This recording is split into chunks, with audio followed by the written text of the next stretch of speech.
Yeah, try school board too. Well, I mean, they already had the election. Good evening. I'd like to call to order the meeting for Bedford Township for January 3rd, 2023. Please stand for the pledge. I pledge allegiance to the flag of the United States of America and to the republic for which it stands, one nation, under God, indivisible, with liberty and justice for all. This time, if Matt Hafer with Bridgepoint Church could open us in prayer, I'd appreciate it. All right, let's bow our heads, please. Father, thank you for tonight. Thank you for this group of people that you have assembled in various backgrounds and ways. Lord, we pray for a profitable meeting tonight. We pray for unity in all things, Lord. We pray for wise decisions that are built on wisdom and not just knowledge. And we pray that many things said and done tonight glorify you because you are worthy. In Jesus' name, amen. Amen. Thank you very much. Okay, item 2, approval of the agenda. I'd like to remove 8H due to our labor attorney not being ready for us to have this on. So, other than that, I look for a motion.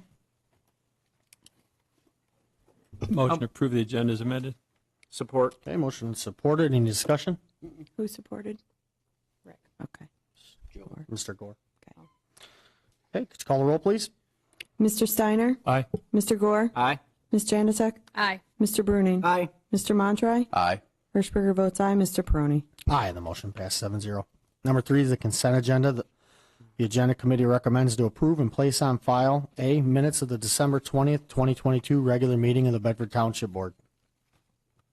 I'll look for a motion. Motion to approve the consent agenda. Support. Motion supported by Ms. Janaszak. Discussion? Being none, could you call the roll, please? Mr. Steiner? Aye. Ms. Janacek? Aye. Mr. Montry? Aye. Mr. Bruning? Aye. Mr. Gore? Aye. Hirschberger votes aye. Mr. Peroni? Aye, the motion passed 7-0. Item 5, comments from the public. Comments limited to 5 minutes for board agenda items only. And please state your agenda item.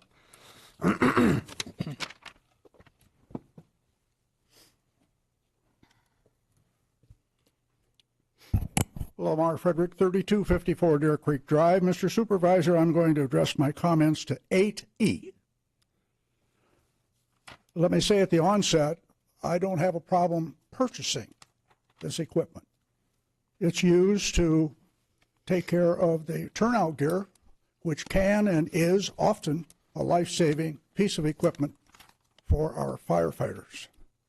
My question is, why are we paying for this with ARPA funds? A few weeks ago, I suggested that you guys were starting to treat this fund as a candy jar. Still means the same thing, perhaps. My question is, would you buy this from either the fire department funds or from the general fund? I think that's a question you have to look at first, because these are taxpayer dollars. And so you are responsible for the proper use and spending of taxpayer dollars. This program was on the list that I saw at the last ARPA meeting. And at the last ARPA meeting, last board meeting, I suggested that you put all of the projects that are on that list on the website.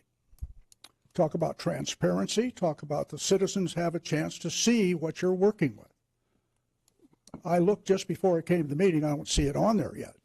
But I again reiterate, that's probably a good place for you to put all of those programs so that the citizens can see what you are doing, where you're going, what's involved, and to the extent that you have any funds appropriated there, they can see what you're doing.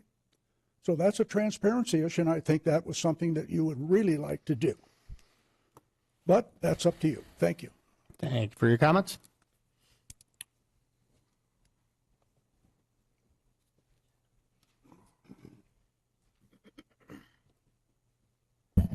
Gail Kane, West Temperance. I'm speaking to 8B, C, and E.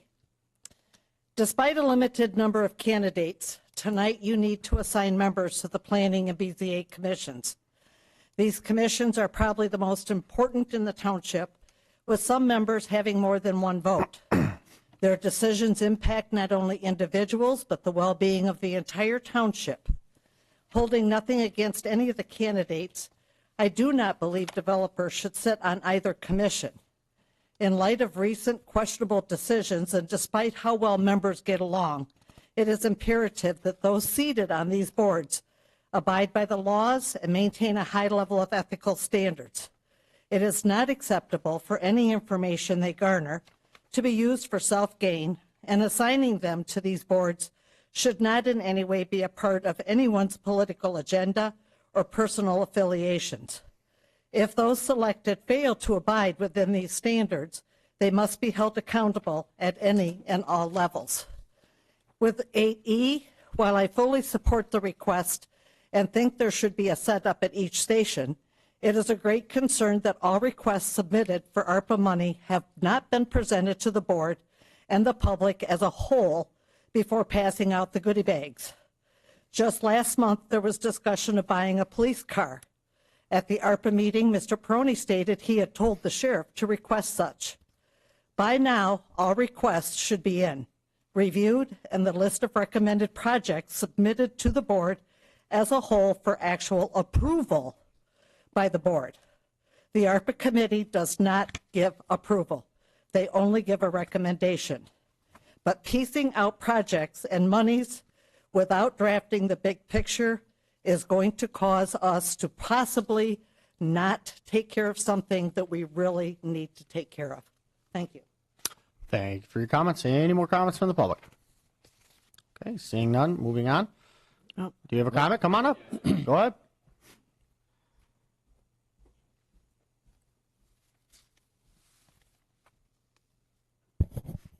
Josh Nearcore, 7948 Wiseman Road, Lambertville. Comment on AE, the gear washer. It's a good idea. I myself, I'm volunteering in another nearby department, and wearing dirty turnout gear as it's a trophy is no longer that day and age like it was 50 plus years ago. There's a lot of health hazards, cancer. There's all the science behind it. You can read up on it. I'd like to see this other station in our township get the gear washer just like the other two have, so that way all 3 stations have what they need to stay healthy and be safe. As what Lamar said, see if it's possible to do with the regular general fund or the fire department fund. I would like to blow through all the ARPA money when it could be used for something else that could really use it. Thanks. Thank you for your comments. Any more comments? Okay. Seeing none, moving on to 8A, vouchers for payment. Ms. Hirschberger. I'd like to make a motion that the following vouchers be approved for payment. General Fund, $21,542.90. Fire District Fund, $9,669.37. Fire Equipment, $188.98. Downtown Development, $11,850. Library Operating Fund, $4,408.11. American Rescue Plan, $1,330.25. Building Department, $343.52. Sewer O&M Fund, $394. Trust and Agency Fund, $5,455.26, for a grand total of $55,182.39. Support. Okay, motion is supported. Discussion? Okay, could you call the roll, please? Hirschberger votes aye. Ms. Janusik? Aye. Mr. Montry? Aye. Mr. Gore? Aye. Mr. Bruning? Aye. Mr. Steiner? Aye. Mr. Peroni? Aye, the motion passes 7-0. Item 8B, appointment of a planning commission representative to the Board of Zoning Appeals. A request to appoint Brad Helm as the planning commission representative to the Board of Zoning Appeals as recommended by the planning commission on 12/14/2022. Any discussion? Mr. Steiner? Just so everybody's aware, Brad Helm was the one that was nominated from the Planning Commission to be the liaison to the Board of Zoning Appeals. Many people don't know that you must have served on the Planning Commission for a minimum of 2 years to be eligible to be appointed to the Planning Commission or to the Board of Zoning Appeals. Therefore, that also limits who can be on that as the liaison. Again, Mr. Helm was the one that was selected by the Planning Commission to move forward. Mr. Bruning? No, I'm fine. Good. Any more comments? Okay, I look for a motion.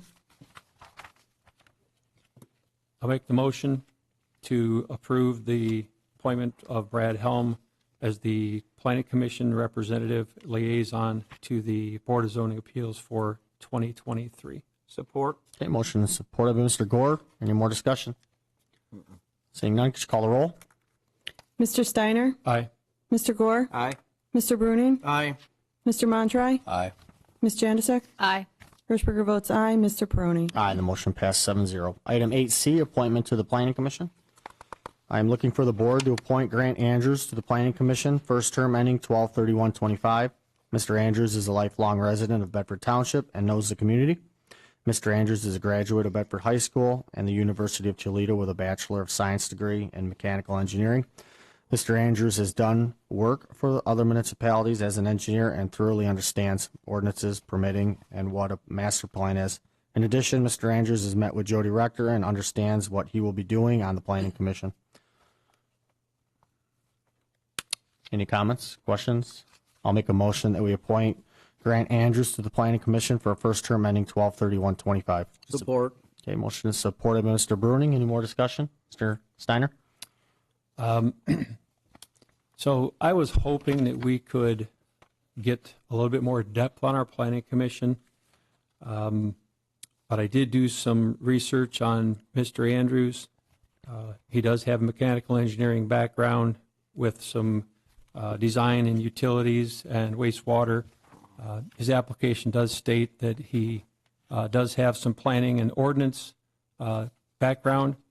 But he's only been out in the workforce for 2 years. So I think that with a little bit of experience that we do have on the Planning Commission today, working with this young man, that I think that he's probably ready to learn. But I would hope maybe the next, because we'll have another one coming up next year and the year after. So we probably should start looking for more in-depth, more seasoned people as much as possible. I know it's tough to get people to volunteer these days, but try to get some further in depth, somebody that's been really in the background of the business for 5-10 years or so. Yeah. But other than that, I'll support it.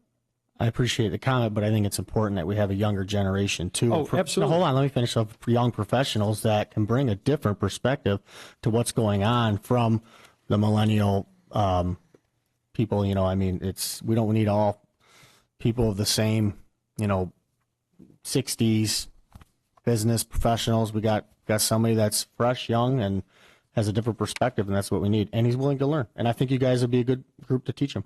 So. I think it's good. That's our plan. Yep. Any more discussion? I'll just add, I was glad to see the other applicants in here who applied, so it was nice to see. I didn't put them in there. It doesn't matter who put it in. They're in there. I'm not, but the other applicant is in here, so Yeah. that's nice to see that other people applied. But I would. Yeah. And Josh, we appreciate you applying. Don't stop. Appreciate you wanting to be involved. So, okay. Could you call the roll, please? Mr. Peroni? Aye. Mr. Bruning? Aye. Ms. Jandisek? Aye. Mr. Montroy? Aye. Mr. Gore? Aye. Mr. Steiner? Aye. Hirschberger votes aye. Okay. The motion passed 7-0. Item 8D, approve a resolution to establish the 2023 sewer use charges. Ms. Janusik? This comes to the board every year. And I followed the recommendation of the consultant that we have been using, I should say that was used back in 2018 for the rate purposes. I show a 6.5% increase from last year. It is down. Last year's increase was 7%. We have to be self-sufficient as for the sewer department. So what I'm looking for is the sewage disposal system, the per 1,000 gallons rate would go from $6.11 to $6.48 per 1,000 gallons. The depreciation charge, which is for chemicals and all that kind of stuff to maintain the treatment plant, would go from $5.79 to $8.07 per residential equivalent per quarter. And then the debt charge, which is to help pay off the bonds, would go from $35.94 to $37.11 per residential equivalent for the quarter. So if you're on a well and you have a flat rate of 20,000 gallons, your quarterly bill would go from $163.93 up to $174.78. Again, we have to be self-sufficient. Questions from board members? And Krista, this sets us up a little bit too for the future for expansions. You know, that way 20, 30 years from now when we're ready to move across the street and, you know, we won't have to take all loans on it. So Right. that's good. Looking forward. So, okay. Look for a motion. I'll make a motion to approve the sewer use rate adjustment for 2023 as presented. Support. Okay. Motion in support of Mr. Bruning. Discussion. Okay. Seeing none, could you call the roll, please? Ms. Janusik? Aye. Mr. Bruning? Aye. Mr. Steiner? Aye. Mr. Gore? Aye. Mr. Montroy? Aye. Hirschberger votes aye. Mr. Peroni? Aye, the motion passed 7-0. Item 8E, approval to purchase and install a gear washer for Fire Station 1. This is something we discussed last meeting as a board, to have a gear washer at all the stations. And so here it is, Chief. Appreciate it. Okay, so there is a little bit of a presentation here tonight. What we'll do is probably go a little bit higher in complexity as we go. So the first thing we want to do is give an update to the board with the October. If you want to do 8E first, approval to purchase the install a gear washer. Okay, yeah, we can do that one. Sounds like a plan. So we did go ahead and get an estimate for the work to be done. That was $6,500. With the gear washers being, we did buy 3 in the calendar. We will be buying 3 in the calendar year. They did agree to drop that price down to $4,500 per unit. So that did save us almost $900 on that. Okay. Any comments, questions from the board?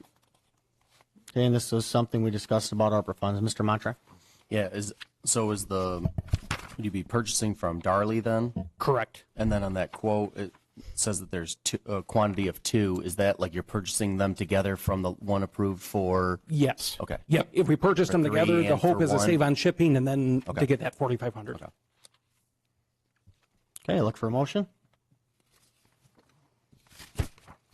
Go ahead and make a motion that we approve to purchase and install gear washer for Fire Station number 1. The purchase of the washers from Darley at a unit price of $4,500, and the installation from Thompson's at the quoted price of $6,500, not to exceed total of $11,500. Support. Okay, motion in support of Mr. Bruning. Any more discussion?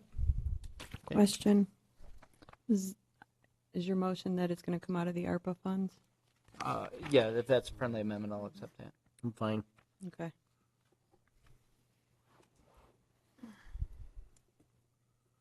Okay, could you call the roll, please? Mr. Gore? Aye. Mr. Bruning? Aye. Mr. Steiner? Aye. Mr. Montroy? Aye. Ms. Janusik? Aye. Hirschberger votes aye. Mr. Peroni? Aye, the motion passed 7-0. Okay, item 8F, Fire Department update to their maintenance action plan. Okay, so in October, we identified that we did have a maintenance issue going on. One that kind of brought it to a head was we did have one of our ambulances that did have a motor that did blow on it. So going back, kind of looking at a couple different things, reasons, what kind of happened, looking at our maintenance progress, we did identify a few different things. One, we did not have a good tracking process for that. So since then, we have put in a place for tracking of vehicle maintenance. We are still working with our vendor on our software package where we can start putting everything in software. That way, going forward, it will give us reminders. It will let us know what we need to do, when we need to do it, and to make sure that we're keeping up with the maintenance on that. The second thing is we did complete DOT inspections in November.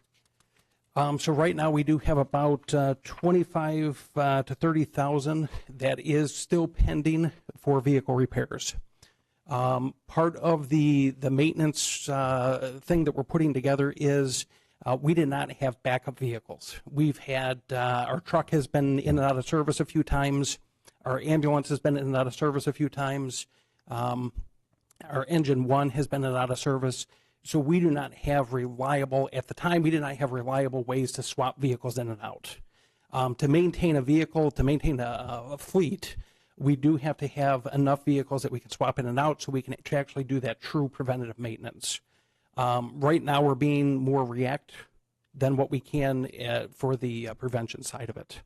So as we start to, we just did receive our engine 4, which was purchased. We did just receive that last week. The hope is to get that in service in 45 or so days, and then that will give us a resource so we can start taking that engine 1, engine 2, remove them from service, get them up to speed, and then we can start putting them back in the rotation. So it was not, a couple of things we looked at. There was not any one thing that happened for our maintenance. It was just kind of a combination of many things that's happened over the years as the department's been getting busier, kind of like we talked about the gear. We are going to put more use to the vehicles. We are going to put more strain on the vehicles, so we just need to bring up our maintenance program to that.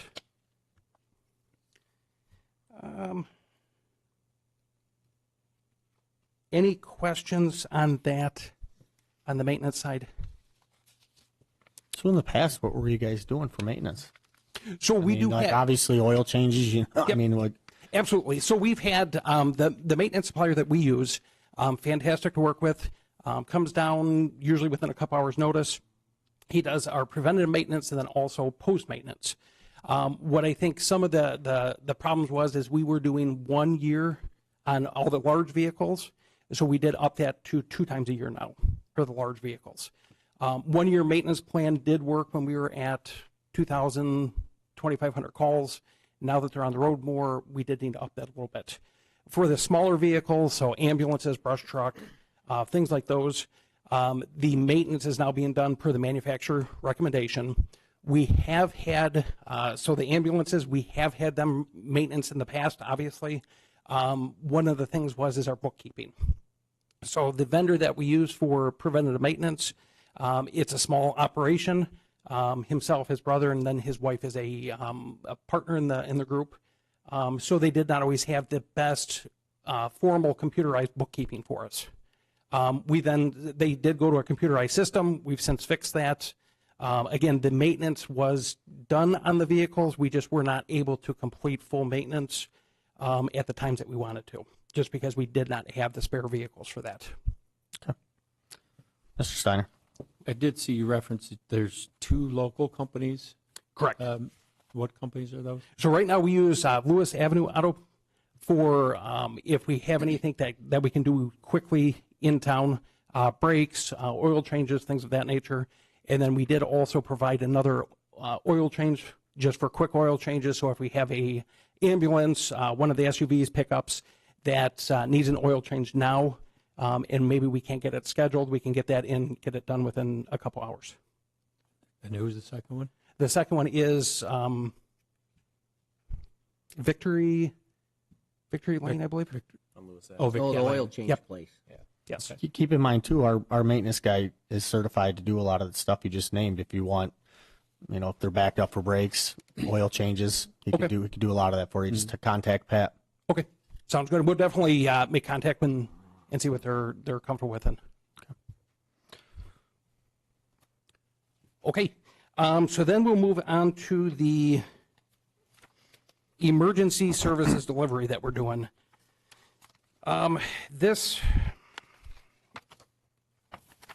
We started in the ALS service right around 2017.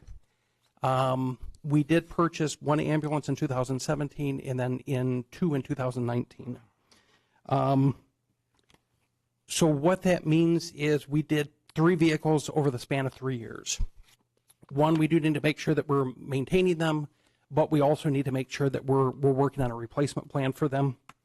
The average life of an ambulance is about 12 years. However, we do expect that to start decreasing just with the amount that we're using them. So 12 years was a good estimate. Probably 5 years or so ago, but we are seeing more miles on them. We are seeing more idling hours on them.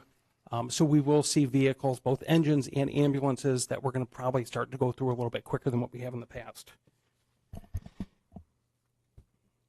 We did sell our fourth ambulance, which was that 2008. We did sell that over the winter. That was our backup ambulance at the time. I don't know all the specifics of it, but we did have a person that wanted to purchase that, and it was at a good price to the township. So we did, at the time, it was made the decision to sell that with the intention of replacing it then in 23. So that was where that fourth ambulance had come from. So for as of, and I did have this PowerPoint done a couple weeks ago, so these numbers are going to be a little bit dated, but as of December 26th, the department responded to 3,084 medical calls, which just make up about 80% of our runs. So that's going to be the majority of the calls that we're going on. Mostly it's going to be household medicals. It will go into, roadway things, anything outside of the home also. But to our residents and then the businesses are. That is a 31% increase from 2019. So we are seeing, obviously, more calls. We are seeing more medical emergencies, and we want to make sure that we are staying ahead of that curve for everyone. As of December 12th, so these numbers are a little bit skewed by about 3 weeks or so, we are receiving a second call 849 times. That means both of our crews are tied up in runs at least 2 times per day. The third calls are coming in at around 182 times, which is every other day. And then a fourth call is 44 times, which that's happening about once a week or so. So our resources are getting a little bit more extended than what they have been in the past. What are you seeing a lot of the increase from? So a lot of it is just sickness. We do have a older population in Bedford, and it just seems like nobody is getting healthier. So I think we will start to see and continue to see that increase. The country's seeing that increase also. So, and I think we will keep seeing that. If you look at 80%, that is a pretty close trend to nationwide of what the fire service is doing. So anywhere between that 75 to 80%. So right now we currently have 3 ambulances. The goal is to put an ambulance on a medical call every time. So if for some reason 1 ambulance, 2 ambulances tied up, we're responding right now with engines. What we want to do is provide an ambulance every time that we do get a medical call. We work with Monroe Community Ambulance, which is our contracted provider. We work with them very, very closely, but we do transport if for 1 they're not available, or for 2 they're going to have a little extended ETA. Our goal is to take that resident, that visitor, and to get them to a hospital quickly, instead of waiting on scene for an ambulance. So when you say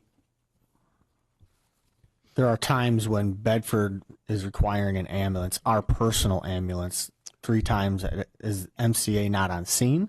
Or is that just Bedford? Or is there both ambulances there on some scenes? Because a lot of times you'll have both ambulances on. Yep, so sometimes we will have both, and then sometimes we won't have any.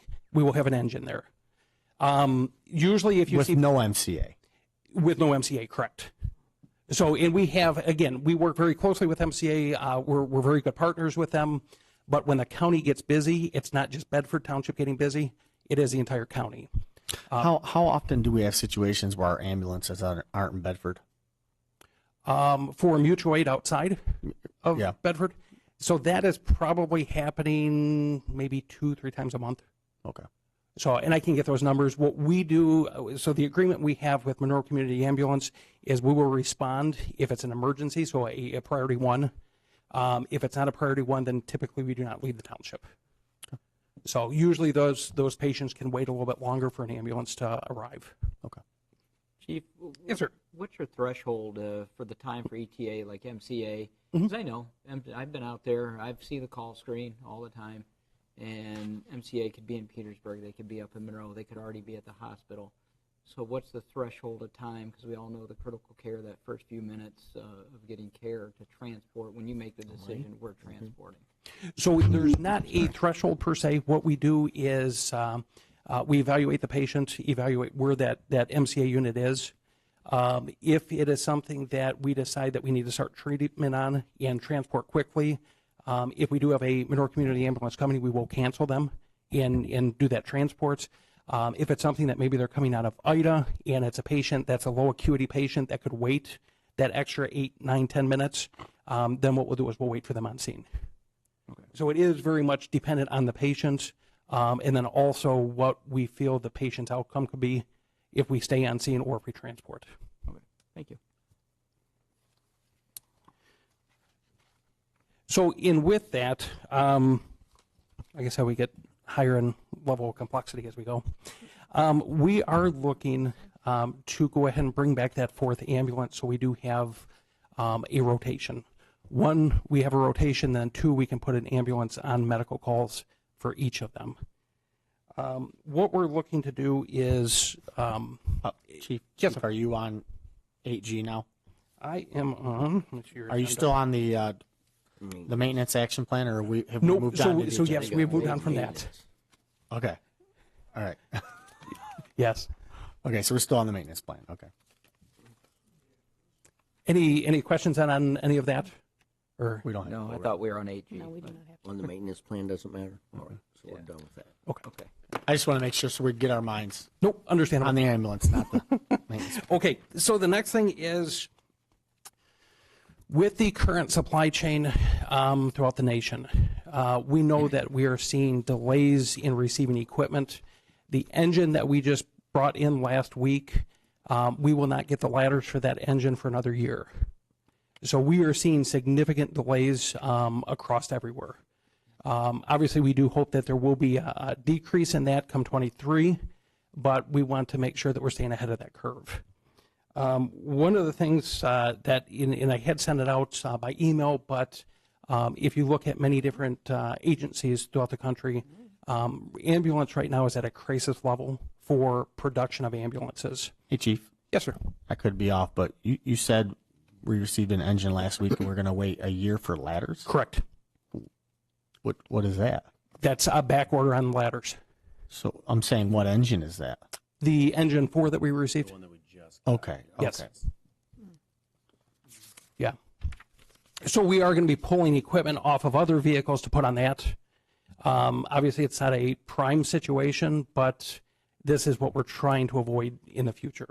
And kind of that's the same thing that we've done with maintenance too, is we've had to make some things work to keep equipment in service. Okay. So. Just wanted to be clear on it. Yep. Nope. Understandable. So ambulance demands are increasing 41% in 2020, and that's a national trend that we're having. Pre-pandemic, for a build of an ambulance used to take about 90 to 120 days. Right now, they're looking at about 24 months or longer for that same build. The chassis that we use is a Ford F450 chassis. Ford makes about 80% of the ambulances in production today in the U.S. They've all been good chassis both for us and throughout the country, which is why they do produce so many. The costs have increased significantly. Obviously, both last year, past couple of quarters, we've seen prices increase quite a bit. We do expect to see price increases still going into 23. Depending on who you talk to, is there a recession, is there not? So we're kind of working off the worst case scenario at this point. Ford opened up a governmental orders back in November. So it was a quick process. They opened it up. For anyone who were to reserve a chassis that would get you a build in 2023. So we did reserve a chassis. at no obligation to the township. But we did go ahead and reserve that chassis. With that, anything that is ordered today per se is expected 2024 for that chassis. So as we kind of get into this, one, there's a time crunch throughout the country. I did send, if you got a chance to look at that video, and then also some articles where we're not the only ones feeling this. This is happening everywhere at this point, unfortunately. So, with that, this is probably a unique request at this point, but we're in a unique position with the way that the U.S. is at this point. Once the manufacturer is to receive that chassis, they are looking at 250 to 300 days of build time. So we're talking about 8 months to 10 months once they receive that chassis to actually build that vehicle out. So for a request to purchase an ambulance, and again, this was a kind of a quick thing that happened. We did reserve that chassis. This did not go out for bid. And then as we kind of get further, I'll kind of give a couple reasons for that as to why we felt comfortable with it. But again, keep that in mind. We do understand that, and we want to make sure that that is very clear to the board. So for this vehicle, if we were to look at a bidding process, right now Lifeline is the ambulance that we have. We have 3 other of those ambulances. We're very comfortable with those ambulances. We know what to expect from those ambulances. If we do have an ambulance, as far as the box component, that something happens to it, we can predict that something may happen to the older ones. So they are touchscreen, essentially is how you operate anything anymore. There's not a whole lot of switches involved. This way we can quickly replace parts if we have like units. So that's one of the things for that. The other reason for that is, again, we've worked with the manufacturer. We know their warranty. We've worked with them. We were comfortable presenting this to the board under this situation. So for this ambulance that we are looking at, the ambulance cost is actually, so according to this slide, was $278. We did get an updated bid for this, which was so about $2,000 cheaper. And the reason behind that was something with the AM/FM radio. They did some changes to that, so it went about $2,000 less. The reason why this bid is higher than what we've seen in the past, one, both inflation, but the other thing is we did build in a ambulance cot and then an ambulance, the load system for that cot. So that right there is what brings that total up to about $330,000. The other reason for Lifeline is those vehicles are the same height. Our power cot system, they are set to the height of the ambulance, so we now can take a cot if we need to from ambulance to ambulance. So that is an advantage if we do have like vehicles, where if we do need to take a vehicle from one to the other, we can do that.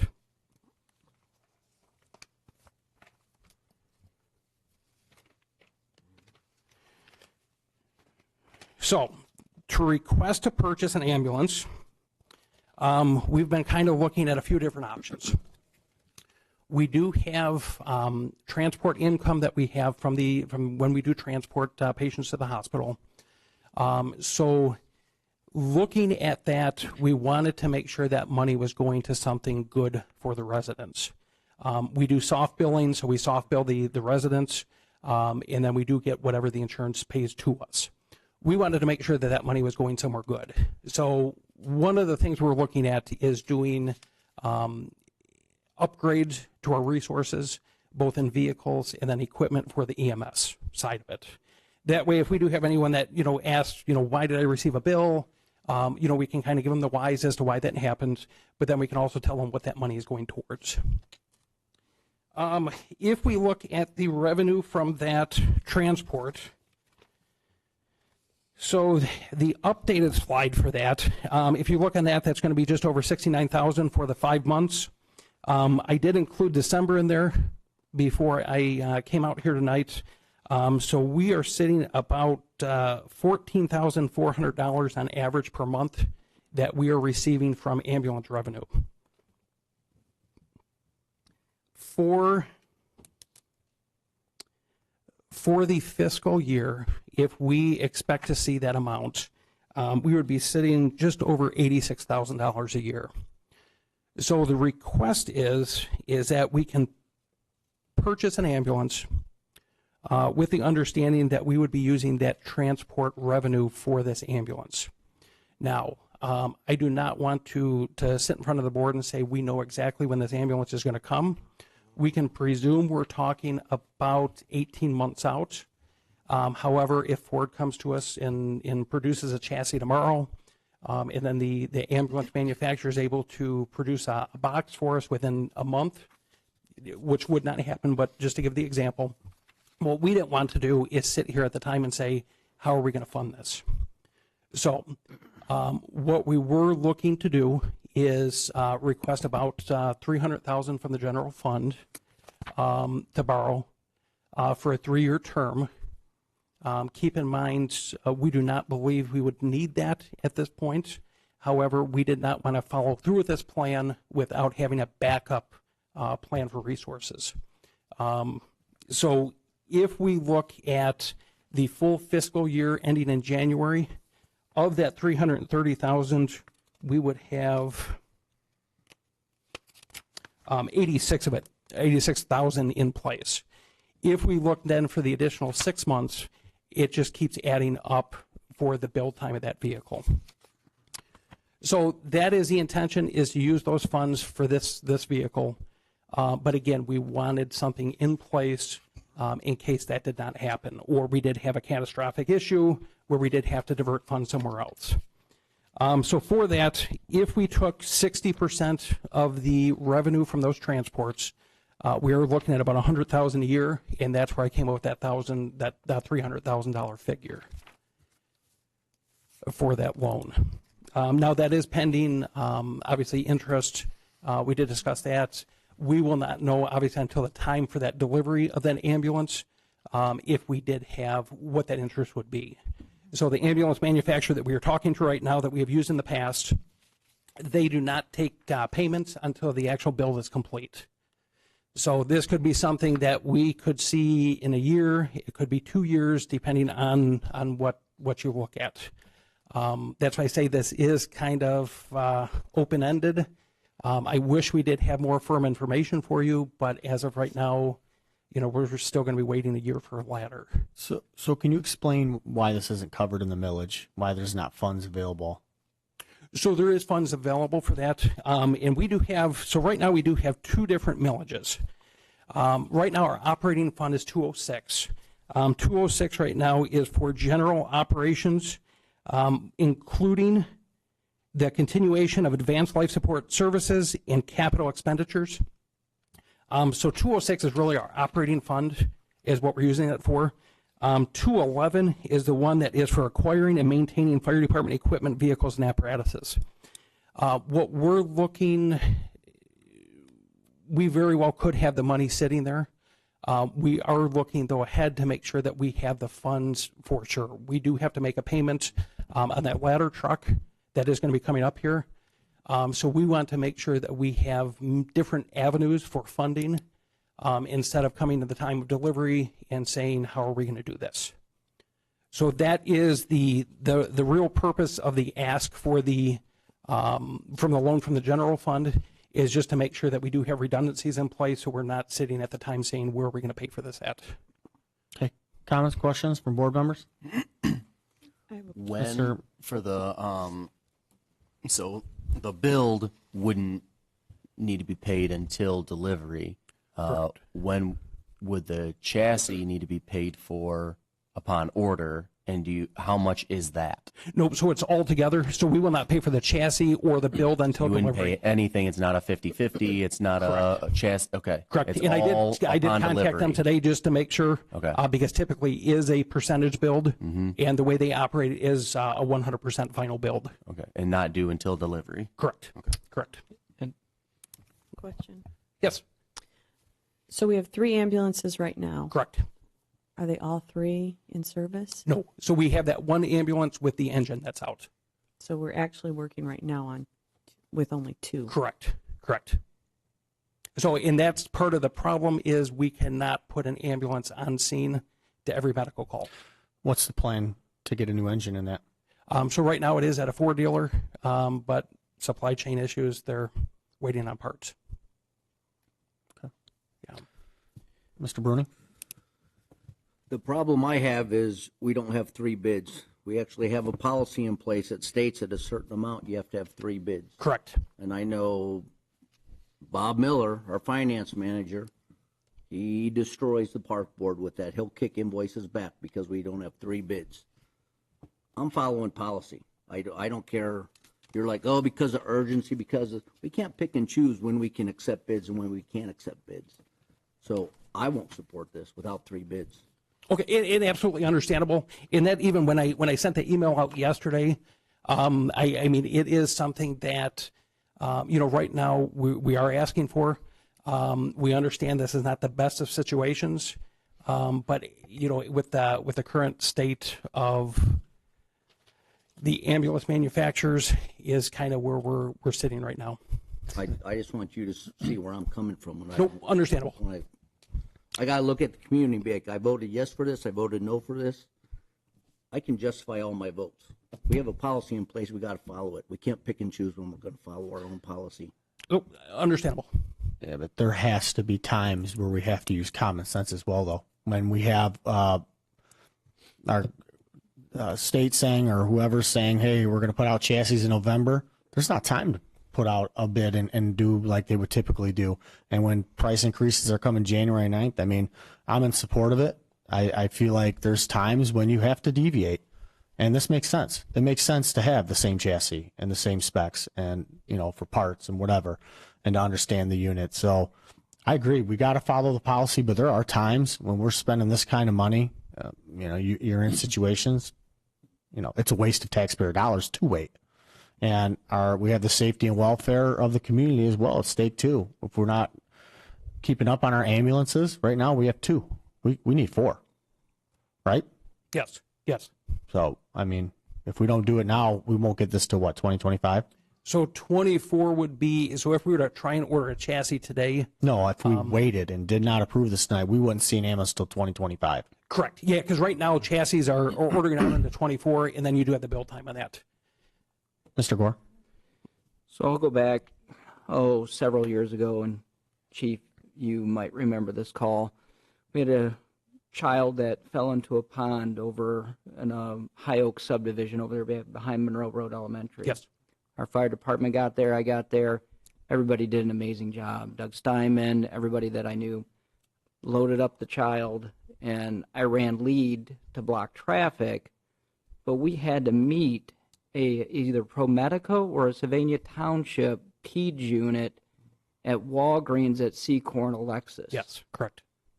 Hey, I'm not willing to do that. We need this ambulance. I mean, everything worked out well. It worked out great.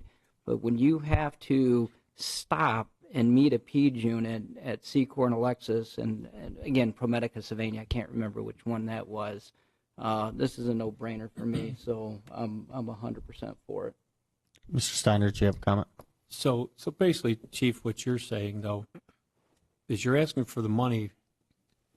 You're not going to say, give me the money, I'm going to spend it. You're asking for the money right now to have it basically encumbered because you're not going to spend it. Correct. So, yes, we would not need anything until the actual time. All of your revenues that you're building can go against that encumbered fund over the next year, year and a half, whatever it takes to build this. Yes. And I know exactly where you're coming from on the build times. I worked on a project for 12 pieces of equipment starting in late August, September of 2021. I'm just getting some equipment, heavy equipment in right now. Only half of it has showed up out of the 12. I'm hoping to see the rest of that come in over the next month or 2. So granted, different kind of equipment, but this is even more specialized than the stuff that I'm ordering. So I hope that we can get something in this 250 to 300 days after the chassis shows up. I agree that, the policy to follow the 3-bid order. So if you get the approval to do this and so-called earmark, I don't like the word earmark, encumber is what I mean to say, encumber that money for the just in case. Sounds to me like you're not going to have to spend anything, but what do you have to do from an order standpoint for the box and the actual ambulance unit? So if we did get approval tonight, we would want to sign a purchase agreement because they're going to go in order of when they receive purchase agreements. So again, they're at that same supply chain issue of you get it in today, you're good. You get it in next month or the month after.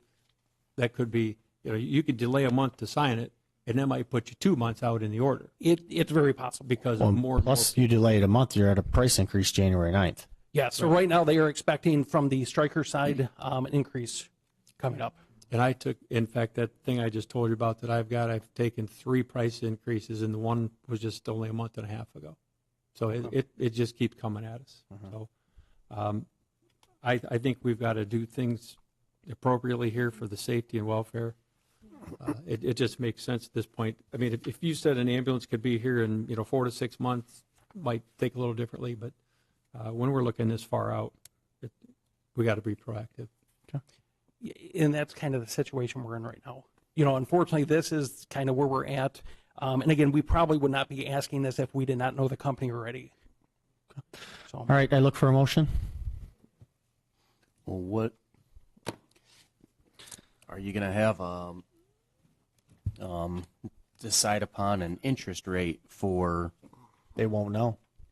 The interest rate will have to be figured when the payment is made out. So we're going to go off of the current interest rate at that time. Interest rate of what? For where, like the general fund, where that interest we're getting from that and the interest rate that's out there for loans. What interest rate? Like real estate interest rate? What is the? No, like a personal loan, like a loan, Like commercial loan, a commercial loan. Okay. Yeah. And we may not even have to take that Right. loan at all if there's enough revenues. But we to come can't in. give them, sorry, Rick. We can't give them an interest rate right now because Right. we don't know what it's going to be a year from now. Exactly. Because it wouldn't be paid until then. Correct. I'll go ahead and make the motion. So I'll go ahead and make a motion that we approve the purchase of one 2023 Lifeline Type 1 ambulance, 2023 Ford F450 4x4 XLT 1993 chassis, including a Striker Power Load and a Striker Power Pro XT Cop from R&R Fire Truck Repair in the amount of $329,514 to come out of general funds as presented. And can I just give you a quick update on that? So this is the one that just came through. So the price at this point is $3,027, $379. 300,000. 300. You said 3,000. You mean 300. $327,379. Okay, I'll go ahead and amend that to the price at $327,379. I'll support it. Mr. Chairman, you may want to consider adding to your motion that you're approving the purchase, but the money would be borrowed for that purchase from the general fund in the amount of $300,000 to be repaid to the general fund at an interest rate to be determined in the future, depending on prevailing interest rates at that time. The motion has been made. If we go back and look at it a year from now, sounds like we're approving the purchase of this unit to be paid from the general funds without the loan and without the repayment, if that makes sense to you. Thank you. Yes. Okay, you good with that? I'm fine with I'm good with that too, Mr. Steiner. Mr. Goldsmith, should we also add the fact that there will be a line item fund from the fire department for revenues that are taken in from the ambulance units to be able to pay toward that borrowing of that $300,000? Question for Bob. I think it would be wise for them to, Bob, you can come up if you have to add. I mean, I think it'd be wise to put it, Okay. I think it'd be wise to put that in a motion that that is how the township is going to be recovering the money out of the general fund through the use of those payments. yeah, yes, the money that comes in as revenue to the fire department for transports, somewhere a notation has to be made within the context of the budget that that money will be sequestered, saved, invested, interest earned on it to be used to repay the general fund if it becomes necessary to draw that $300,000. So other than that, they could spend it and then come up at the end and say, oh, we don't have the money. We didn't get don't have any revenue. We spent Also, it sounds like it could be in a millage. It could be in this revenue that they've earned. I mean, there's a lot of moving parts right now with this. Rick, is that a friendly amendment? Yes. I'll accept Can that. I add one more friendly amendment? Because we're violating our own policy that we have in the motion that we are doing this due to the health, safety, and welfare of our residents. I'll accept that. I'll accept that. Yeah, I'm fine with that. Any more, Todd? You got a friendly amendment? No, I'm voting no. So what are we? Policy. What are we I think doing that's then? I think that's Trudy's requested amendment is well taken because we're not following our policy, but there's a reason that's been enunciated by various board members and by the chief as to why it might be good to deviate from that policy based upon economic factors existing at this time. Well, what exactly are we doing, though? Are you just transferring money? Because there's a lot of unknowns, and are you just transferring money to a separate fund as a just in case for an undetermined amount of time? That is tying up that money to not be able to be utilized in any other facet? So it would be my thought that money would stay housed in the general fund at the time that it is time to pay for the vehicle. The money that we do not have, then that would come out of that general fund. The way I see it, the township board, by taking this action this evening, if this motion passes, is you are pledging $300,000 to be paid from the general fund at a time in the future, and an interest rate to be determined in the future based upon interest rates at that time, based upon what interest that money would earn for the benefit of the township at that time. And it's contingent upon whether or not that money is needed or necessary at that time. And it's also been stated that money would be set aside from revenue received by the fire department for transports to pay that money back to the township at that interest rate to be determined at that time.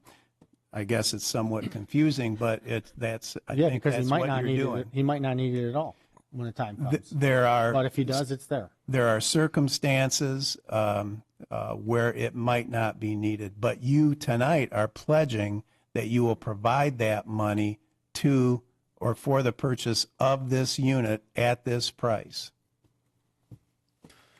Okay. Could you call the roll, please? Are you good, Craig? Do you have any more? I don't know. I'm confused too, but we need to buy an ambulance. With how it's going to be paid, it's going to be taken care of, though. Could you call the roll, please? I didn't mean to confuse the issue. No, I'm not confused after you spoke. It's a little confusing how it's all going to come together because we don't know how we're going to pay for it. But we're putting securities in place right now. And that was the our goal end. of it, is just to make sure that we do have redundancies in place. Okay. Just call the roll. Mr. Gore. Aye. Mr. Peroni. Aye. Ms. Jandisek. Aye. Mr. Steiner. Aye. Mr. Bruning. Nope. Mr. Montry. I'm going to vote no, too. Hirschberger votes aye. Okay, and the motion passed 5-2. Thank you. Thank you, Chief. Appreciate it. Okay, number 9, comments from the public. Comments limited to 2 minutes. Come on up.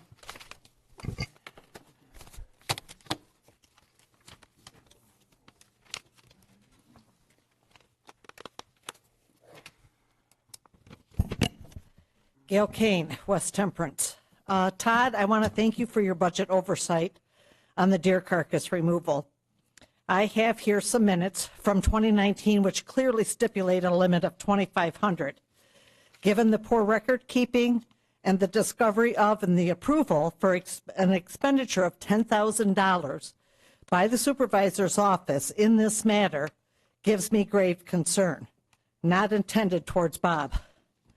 Additionally, recent criticism of park board spending, when it has been found that the supervisor has authorized overtime and a Michigan fuel surcharge to fix versus removal of a basketball court at the Pocket Park next to his home in the approximate amount of $1,000. That fee is in addition to a couple of others that were filed by Mr. Peroni for work in the same park. I believe that both are indicative of a misuse of public funds and warrant an independent investigation, including involving the Office of the State's Attorney General. And I do believe that would be in the best interest if Mr. Peroni was removed from the ARPA committee. Thank you. Okay. The basketball court was donated. Should tell the Attorney General that. Any more comments? Any more comments? Seeing none? Oh, okay, one more. We paid for labor. Well, we didn't pay for labor. We paid for materials. Okay. Josh Stump, 7178 Wiltshire Drive. Talked a lot about money tonight. That was great. Love talking about money. Let's talk a little bit more about it. Trustees compensation, around $15,000 a year. 15, 30, 45, 60. 60 over 4 years is almost $250,000. That's a pretty big investment that our township makes when it comes to election time. I think, it's my opinion, that's a little bit too much. One thing I would like that maybe it's a compensation committee that goes through this and makes the rules, policies. I think that maybe that needs to be reviewed, how much it is, and then also if we're missing township board meetings repeatedly, maybe you don't get paid for that township board meeting that month, whatever it is, maybe that fund, he misses a meeting, he misses a meeting, he misses a meeting over a year, that fund builds, maybe it goes to the parks, maybe it goes to the fire department, I don't know, but I don't feel good about township board members getting paid and not showing up to meetings. So that's kind of my thing. I would like the compensation committee or whoever it is to take a look at and review the policies that are in place for trustee compensation. And that is it. Thank you. Thank you for your comments. Any more comments? Okay, seeing none. Mr. Steiner? I didn't have a comment, but I do have one now to follow up there. When it comes to the compensation at the trustee level, I know that the gentleman over here probably can't answer so much. Trudy would probably be the one to answer best, maybe Paul at some point. I'm talking about length of time in the township. But the trustees have refused any increases for many, many years. The compensation committee, the way it works is they make their recommendation.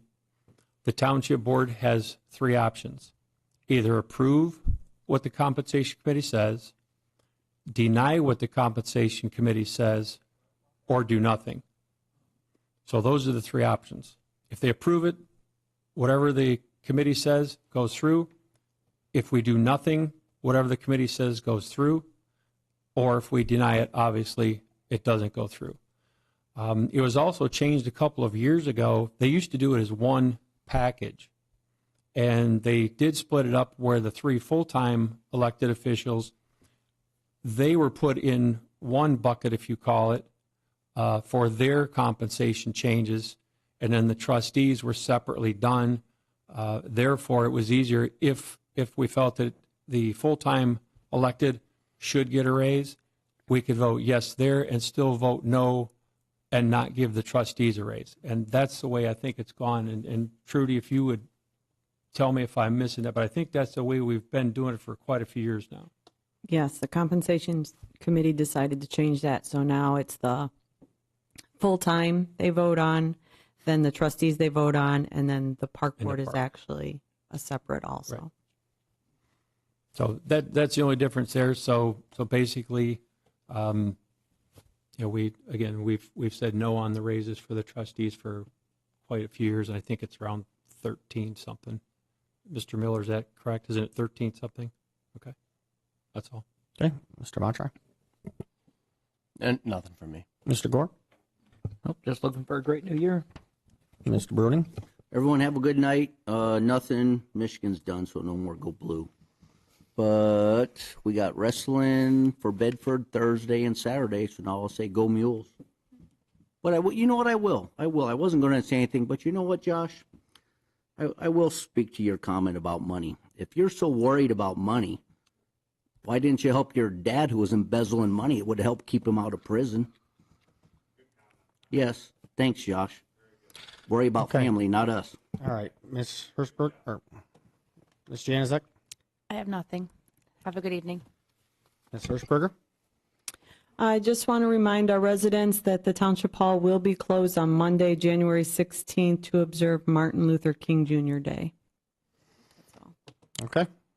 Since Ms. Keene's always going down rabbit trails and trying to get I gotcha on Paul, I'll explain the basketball hoop. We had a basketball hoop pad that is used on a regular basis that was heaved up almost 3.5 inches.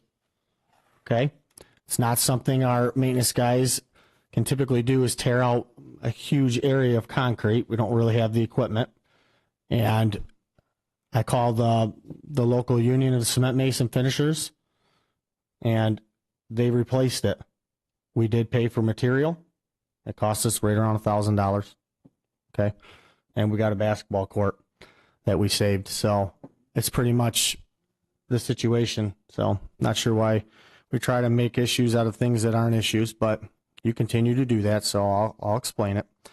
I do appreciate the local union apprenticeship program, the cement mason finishers. They've done multiple jobs for us in this community. And they did the sidewalk project for volunteer from the junior high to the library.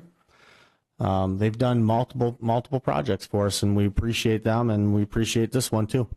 So I hope everybody has a happy new year. I plan for it to be a great year here at the township. I think as far as the comments made about the cookie jar here and there, everything we've talked about with ARPA, we've planned and we've taken out.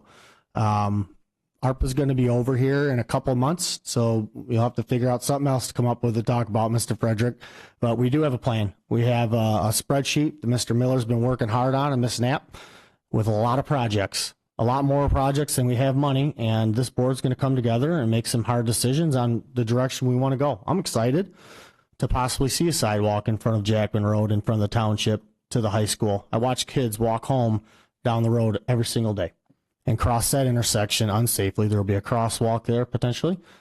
I'm excited to connect Deerfield Woods to the DDA with that stretch of sidewalk. Hopefully the board can get that done.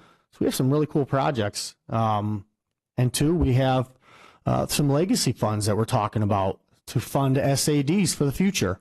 So we don't have to spend $40,000 every time we want to bond a project.